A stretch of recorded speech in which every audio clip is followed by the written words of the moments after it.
Hello, everyone, and welcome to ADC Sports Dallas Primetime. I'm Mauricio Rodriguez. I'm excited to be with you tonight. We have a lot to talk about. I'm getting more and more excited about the Falcons game. Not really because I expect it to be that close. We talked about it last night. I don't want to say that it will be close just because the Cowboys got themselves in a upset loss versus the Broncos last weekend, but even still, I'm getting excited about this Falcons game. And I'm sure that by now you have already heard about the Cal Pitts conversation and whether or not the Cowboys should put Trevon Diggs on the tight end or things like that. But I will talk about the other X factor that Cal Pitts presents to the Cowboys defense and why the Cowboys should not overlook that headed into next weekend. So we'll get into all of that. Thank you for joining the show. Make sure you hit that like button. Make sure you share the show. If you're watching on Facebook, YouTube, or Twitter, please let your friends know that you are watching ADC Sports Dallas Primetime. I think that we will have a very good show tonight. I'm excited about it.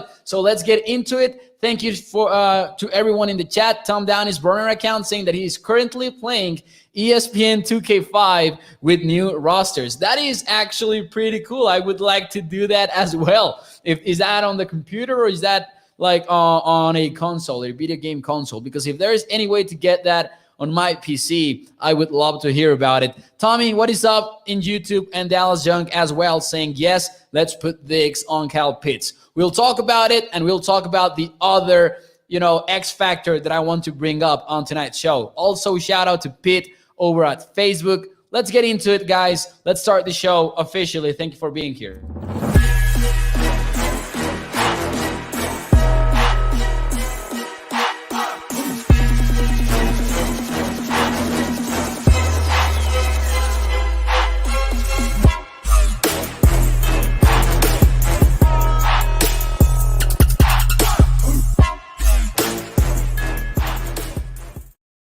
Hello, everyone, and welcome to ADC Sports Dallas Primetime. I'm Mauricio Rodriguez, streaming with you live every Sunday through Thursday night at 8 p.m. Central here on Dallas On Demand Sports Talk Network, with a lot more content coming your way throughout the entire 2021 Cowboys season. Make sure you check out adcsports.com/Dallas for more Cowboys content. There's great articles up there on the Cowboys, but also on the Dallas Mavericks, so make sure you check that out after the show. adcsports.com/Dallas. How are you guys doing tonight? Hope you're having a great, Wednesday night already? The week has gone by fairly quickly, to be honest with you. A bit of Cowboys news before we get into the Cal Pitts conversation. The Cowboys ended up signing Lirim Hajrullahu, like we talked about on last night's show. Brett Maher also tried out for the Cowboys, but Lirim Hajrullahu was very impressive. He went 12 for 12. It is a Cowboys kicker that the Cowboys had been working with during the preseason, during training camp, so it makes a lot of sense for them. A guy that has a great story, fled Kosovo when he was 9 years old because of the Kosovo War. He fled to Canada with his family. He started playing sports and started learning English through sports until he made his way to the CFL. He has been in the Spring League, actually kicked a 59-yard field goal for the Spring League, which is still the record over there. And Lirim Hajrullahu, new Cowboys kicker, he can kick it deep. There was a clip that went viral of him kicking 70 yards with the wind and then 55 yards against the wind. So maybe the Cowboys have something special there. I don't mean to say that they're going to replace Greg Zuerlein with him, but I don't have a lack of confidence on the Cowboys kicking situation as we head into the Falcons game, to be honest with you. Now, Wednesday practice report, injury report. Tyron Smith did not practice, still with an ankle injury. I think that the expectation is that the Cowboys will not have 77 back for the Falcons game, which would mean another week with Terrence Steele at left tackle and Lyle Collins at right tackle, because it does not seem like the Cowboys, at least it does not sound like it, that the Cowboys are going to switch things around, which I'm fine with, as you guys already know. Cedric Wilson did not practice with a shoulder injury, and then there were some other absences, like, for example, Jake McQuaid with a non-injury-related absence, and then limited participants. Amari Cooper, Ezekiel Elliott, Sick talked about being more comfortable with it, and saying that he felt that he is doing more at this stage of the week than he was last week. So maybe a little bit of good news for the Cowboys over there. What is up, Joshua? Andy over at YouTube as well. Darius saying Dallas signed the kicker. They did. Lirim Hairulahu. I love that name, by the way. Steve White says Cubo Mo. Dallas Junk, I'm worried about our kicker situation. Not gonna lie. And then Anthony says, but a new kicker will be better than the one that we have now. I don't know if that will be the case, but I'm not that concerned. I think that Lirim is actually quite good. He's been trying out for NFL teams for a while. He's been briefly with the Panthers. He's been with the Rams as well. So maybe he's not as much of an unknown. He has failed to, earn a starting role in the NFL. But I'm not that concerned. I'm not that concerned about having Lirim Hairulahu for just 1 week, maybe 2 weeks, as Greg Sarline tries to get out of that COVID-19 list. Hopefully, it does not take that long. Now, let's start the show off with the Cal Pitts conversation. And I'm going to start with an interesting question for you guys. This is maybe the main topic of conversation as we head into the weekend versus the Falcons. Would you rather have Jaron Kearse, Trevon Diggs, or other defensive Cowboys player on Cal Pitts next Sunday? It's an interesting question because Cal Pitts has been this player that has come into the NFL with all of the hype, all of it, because he is a weapon in the NFL. He is such an interesting player. And the reason why, and I think that we don't even talk about this as much, is that take a look at his size. If you don't Google his height or his weight or anything like that, and you see that he is a tight end, you will kind of think of him as maybe as a wide receiver because he is kind of skinny. He is one of those skinny tight ends, and I think that Dalton Schultz also fits that mold. But he's still 6'6", and he weighs 248 pounds, when the average tight end in the NFL, at least last year, measured 6'5" and 252 pounds. So he is a weird kind of tight end. He's not your prototypical tight end. He's far from it. He's more like an offensive weapon, right? And people even joked about this during the NFL draft process. Like, everyone was saying this about Cal Pitts. He's not only a tight end, he's more than that. And we are seeing that more from the Cowboys, from the Falcons, because they're not actually playing him and lining him up as your usual tight end. He's lined up wide in a lot of plays. He's lined up in the slot. He's usually in a 2-point stance before the play starts. So Cal Pitts has been actually used like this hybrid player, and that's what you want to do with this kind of talents, right? Now, for the Cowboys, the question that I made to you guys in the chat,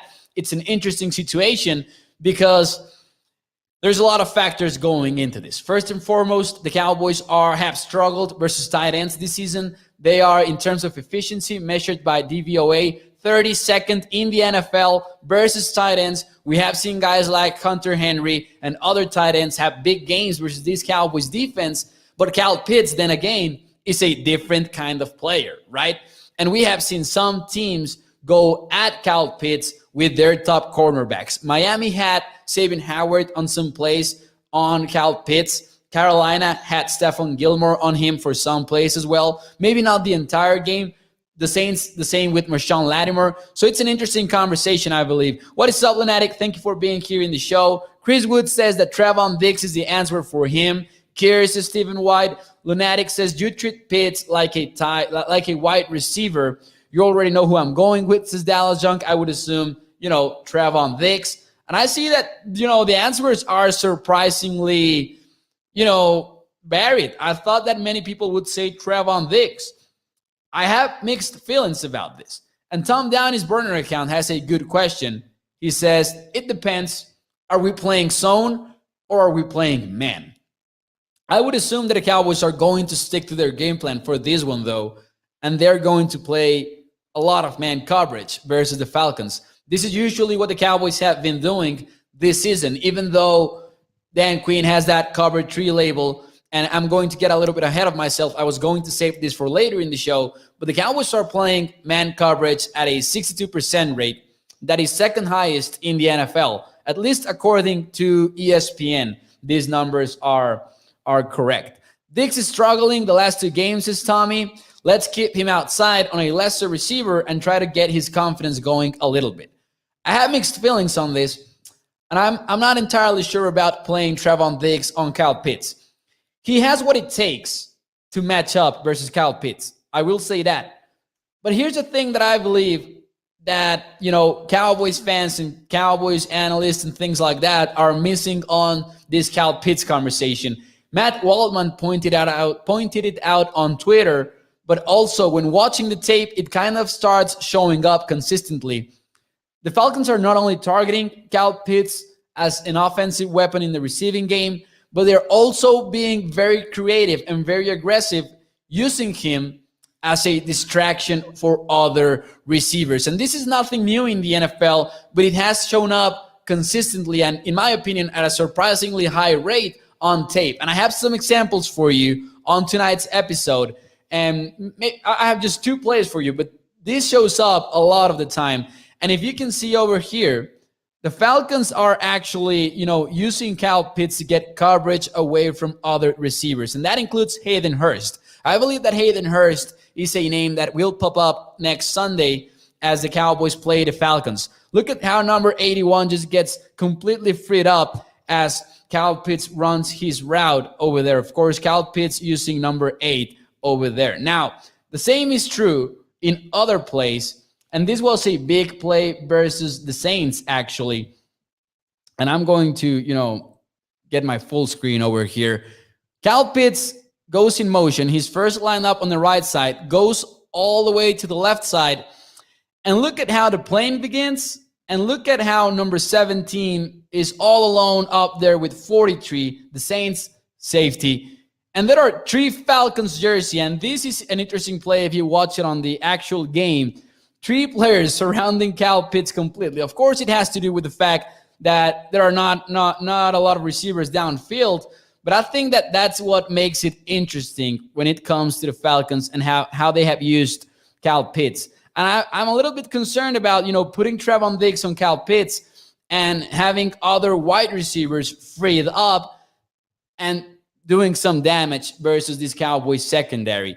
So I don't know. I'm concerned about putting Trevon Diggs on Kyle Pitts. But also, on the other hand, I'm concerned about putting Jaron Kears on Kyle Pitts throughout the entire game because that is a matchup that might favor Pitts. He's so good. He's so good, and he has such an athletic body, man. Maurice Hayden Hurst will be the matchup problem, says Marble. And actually, that's why I believe, hey, I'm concerned about that number 81. I'm concerned about Hayden Hurst. And, of course, people are mentioning Cordell Patterson as well in the chat.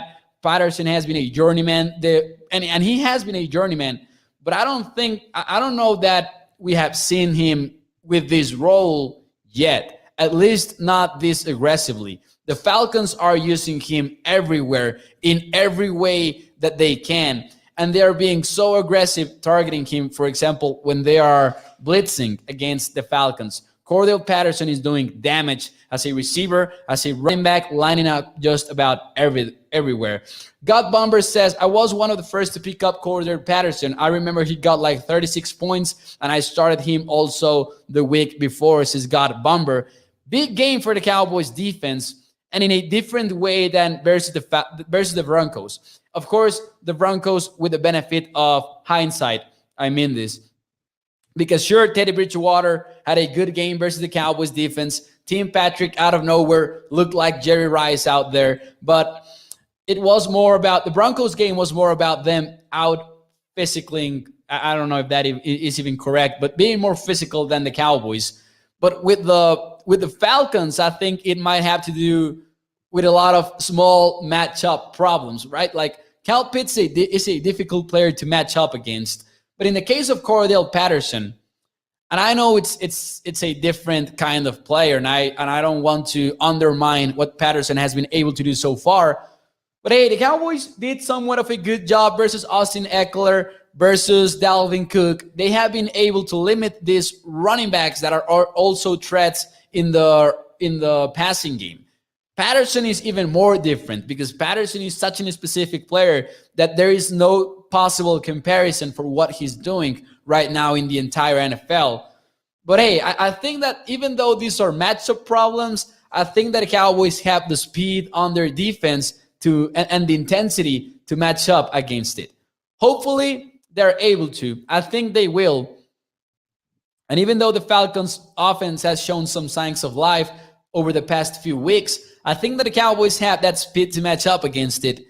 And it is different from what the Broncos game was like, because I think that you're not going to be beaten by physicality on Sunday. If anything, speed might be what makes this Falcons offense a little bit special.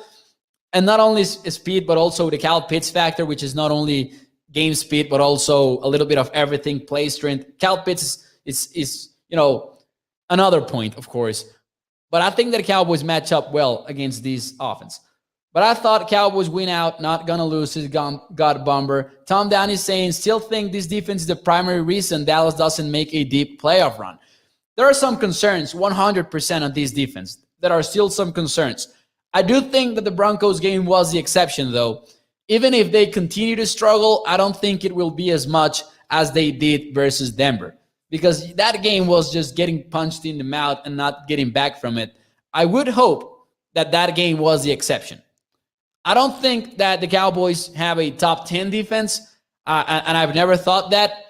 I have been surprised by their performance. I think that maybe Dan Quinn got this unit to average. I will say that I've been so surprised with this unit that I do think that they are past average. They are good. At least they are good, or at least they make enough plays to make up for their issues. So let's see. Lunatic says, we'll catch the replay. Appreciate all the info. Thank you, Lunatic, for being here. When are we going to get a kick or punt return, says Dallas Junk? Because, man, when Tony Pollard got that good kick return to open the game versus Denver, I thought, like, hey, this is going to be what we're going to watch all game long. Dominance in every phase of the game. Little did I know. Little did I know what we were getting ourselves into. Good evening, Charlie, and thank you for being here in the show. The lack of interior defensive line pressure and defensive line win rate is not nearly good enough, says Tom Downey. By the way, another matchup to watch in this game might be, will the Cowboys use Micah Parsons as a linebacker to, especially to match up versus Cordell Patterson? Or will the Cowboys be a little bit hungry for a pass rush and put number 11, chasing Matt Ryan? Because that game, in terms of pass rush, last weekend was frustrating to watch. And we saw earlier today that Micah was actually working with the pass rushers on Wednesday, today. So I do wonder if the Cowboys are going to, put number 11 on the chase versus Matt Ryan instead of playing him as a linebacker on this one. I do wonder what his role is going to be like, because that's what Micah Parsons brings to the table. You do not have to stick to anything. You can use his talents everywhere, even within the same game. But you're going to have to choose every single week, what are you going to do with number 11? And this feels like those kind of games in which maybe the Cowboys are comfortable enough sending him against the quarterback. Curious will defend Pitts better than Diggs, says Sick Porras. That might be something that we are also overlooking. Like, we might be super excited about Trevon Diggs, but you never know who the Cowboys look at as a potential matchup. I worry about Trevon Diggs playing Pitts because of the reasons that we said earlier on tonight's show. I hope they don't put him at defensive end. He can still get pressure from the linebacker spot. He showed that Sunday versus the Broncos, says Tommy. I just hope that, he gets more opportunities to do so, because in those plays in which Michael was not sent after the quarterback, the Cowboys just struggled a lot to generate any kind of pressure. Make sure you hit that like button, by the way. Make sure you share the show. Yeah, thank you for supporting Primetime, but also support it by hitting that thumbs up. I would appreciate it greatly. Now, we'll see what happens with Cal Pitts. I wanted to share those thoughts with you. Wanted to share how they're using him not only as a threat with his hands, but also they're drawing a lot of coverage Cal Pitts' way. They're drawing a lot of coverage his way. Hopefully the Cowboys do not make that mistake. Are you worried, says Tom Downey's burner account, that the Dallas defense has not been generating as many turnovers the last few games. And it's specifically the past two games in which the Cowboys have not had any turnovers versus the Vikings and versus the Broncos. I do think that they're going to continue to get them. I also believe that it's difficult to get them every single game, and there are going to be stretches just like at the beginning of the season, but also there are going to be some small stretches like the ones in which we are right now without turnovers. However, the Vikings were so conservative with their game, and at least Kirk Cousins, that wasn't the case in the Denver game. And Trevon Diggs, of course, every single week has these plays in which he's a little bit burnt and a little bit exposed, even though he's still a good cornerback in the NFL and even though he's still playing a great season. But there's got to be a middle point here, right? Because there are people out there who will tell you either Trevon Diggs is an elite shutdown cornerback in the NFL, which he isn't, or people are going to tell you he's always getting roasted or toasted, but he's getting some picks, and that's why people like him. Those are the two extremes that we should avoid. Trevon Diggs is having a very good season, but he's also getting burned in a few plays.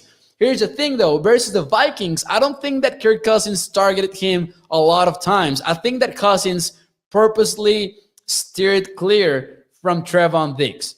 I don't think that is the same. I don't think that is also true in the Broncos game. It might be, but I'm not so sure about it. But in the Vikings game, they steered away from him. And not only that, but the Vikings also ran the football a lot and were throwing these passes at the line of scrimmage consistently. So there weren't many opportunities to take the ball away. The Denver game, it's difficult to evaluate because it was just such a poor performance across the board that I don't want to put a lot of weight into it. I think that it was the exception. So I'm not that worried yet. But if the Cowboys streak without turnovers continues to grow, you might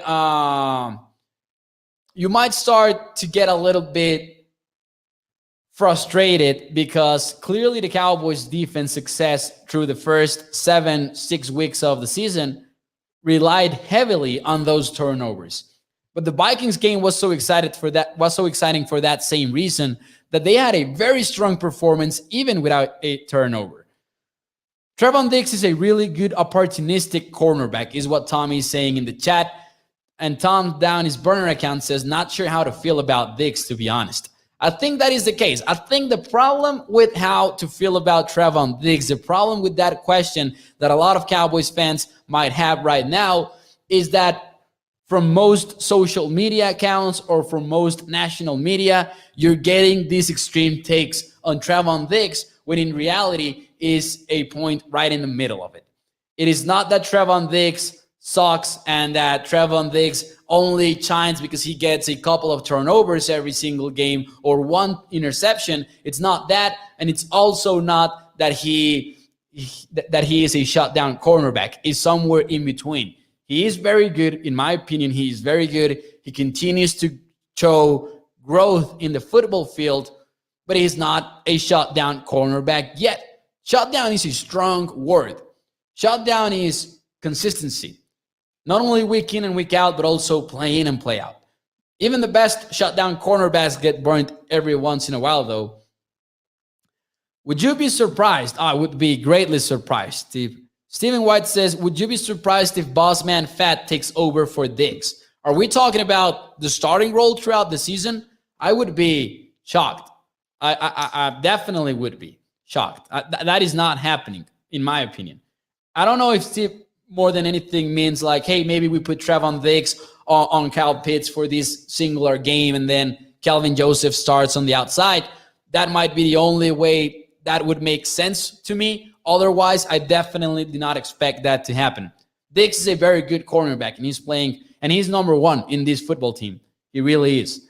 Diggs gambles, says Clayton, and he will get bit. That's why we need better safeties. I still will shout, can you Diggs it sucker, says Clayton. So, a little bit of a T Booker shout out over there. Booker T shout out over there in the YouTube chat. Also, low key a Bad Bunny shout out. I know it was not a Bad Bunny shout out, but I do like Bad Bunny. I'm not going to lie to you guys. I like his music, even though I'm about to get canceled right now just because I said that. Anyways, other matchups to watch, and I'll save some of this for tomorrow as well. But watch out for, of course, Cordell Patterson. We already talked about that. Cornerback AJ Terrell. He's had a season. 81.5 Pro Football Focus grade. He has been targeted 28 times by opposing offenses, has only allowed 13 catches for 74 yards in coverage. AJ Terrell. Listen, the Cowboys and the Falcons were roasted in last year's draft for taking Terrell over CeeDee Lamb, and then CeeDee Lamb ended up falling to the Cowboys at number 17.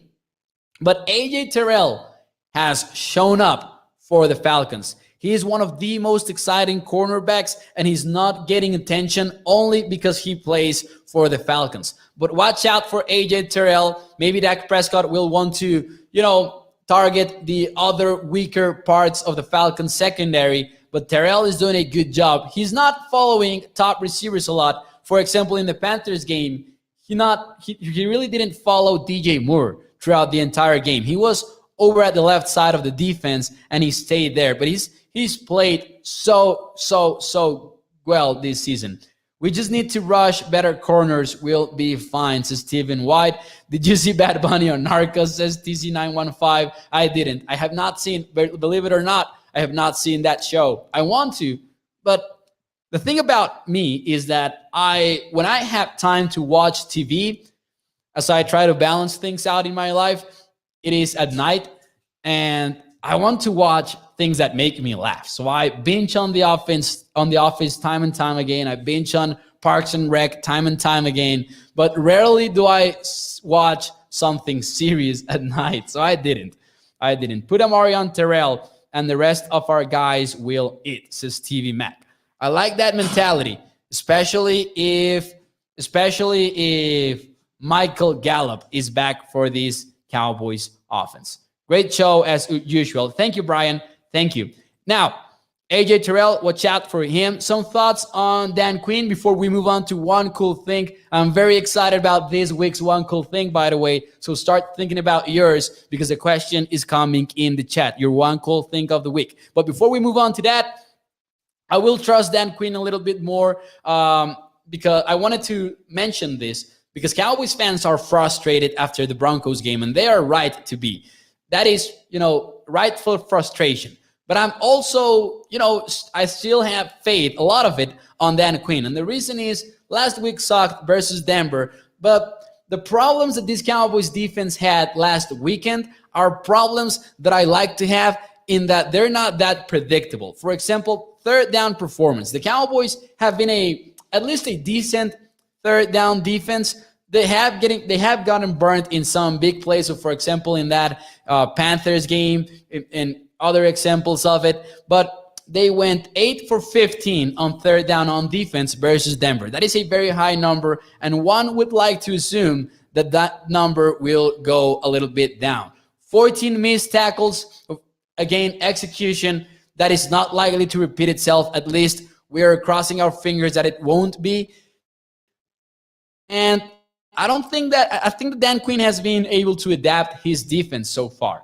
And we talked about man coverage earlier on the show. Second lowest rate of cover 3 in the NFL. Even though he arrived to Dallas with that label, we knew Dan Quinn as a cover 3 coach. That is what he did in Seattle. He did more of the same in Atlanta. And now he's such a different coach. He is a man defense coach. Second highest rate in the entire NFL. Just wanted to point that out quickly before we moved on to the final segment of the show, which is One Cool Thing. Cooper will even eat, says Steve White. Hopefully that happens. Watch The Sopranos. It's a funny show. Tom Downey's burner account. I know The Sopranos, though. I know The Sopranos. Dan Quinn is going to want to beat his old team. He'll do some trick plays in Atlanta. Hopefully that is the case. Clayton says, I trust Quinn because the players trust Quinn. And so far, they're playing much better with his system than last year. And they love him, too. and that is so cool to hear as well. Anyways, guys, before we go tonight, the usual question, and I want to share mine with you. What's your one cool thing of the week? And remember, this can be personal news, this can be professional news, this can be something related to sports. What is your one cool thing of the week? Make sure you let me know in the chat, whether you're watching on Facebook, YouTube, or Twitter. I will share mine with you right now. My one cool thing of the week, and it has to do with a story that I was told by none other than, you know him as the great Isaac. You know him as the guy that wanted cake on that Hard Knocks episode. I'm talking about Isaac Alarcon. Next week, the interview is coming out. I did this for the news side of my school, because Isaac is basically from the same school that I am, the same college, even though I'm from another campus. He's from Monterrey. I'm from Chihuahua, different state, different city, but the same school nevertheless. So I talked to Isaac, and man, the highlight of the interview was when he told the story of, he told the story related to Lyle Collins. And I wanted to share this with you because I know that we've been a little bit frustrated with Lyle. I know we have been, because, the suspension. We don't know how to feel about Terrence Steele playing over at the left side while Lyle Collins takes over right side. And I know Cowboys fans right now have mixed feelings regarding Lyle Collins and his long-term future with the Cowboys. But I wanted to share this story with you because it is awesome. So, as you guys know, I don't know if you guys heard that, but my dog is barking. He wants to get out of the house. He wants to get out of the office. I hope someone comes in to let him out right now. This is a blooper here on ADC Sports Dallas Primetime. This is a blooper here on the show. And I don't see anyone coming up to get the door. There you go. Thank you. One cool thing, Canelo's knockout got my daughter a drum set. So how about my dog making his first appearance ever on ADC Sports Dallas Primetime? Back to the story, though, and I will get to you guys one cool thing in the chat. But Lyle Collins trains with Duke Manyweather. As you guys know, one of the most respected private coaches in the NFL. He coaches NFL players. He coaches starters and backups. He coaches prospects that are going into the NFL draft. This is now Sir Joshua asking what kind of dog it is. It's his Nasher. He's actually called Vito for Vito Corleone. So shout out to the Godfather as well. Anyways, Duke Manyweather coaches Lyle Collins. He also coaches Tyler Viadish. And Isaac Alarcon, obviously, as an international player, wanted to get better during the offseason.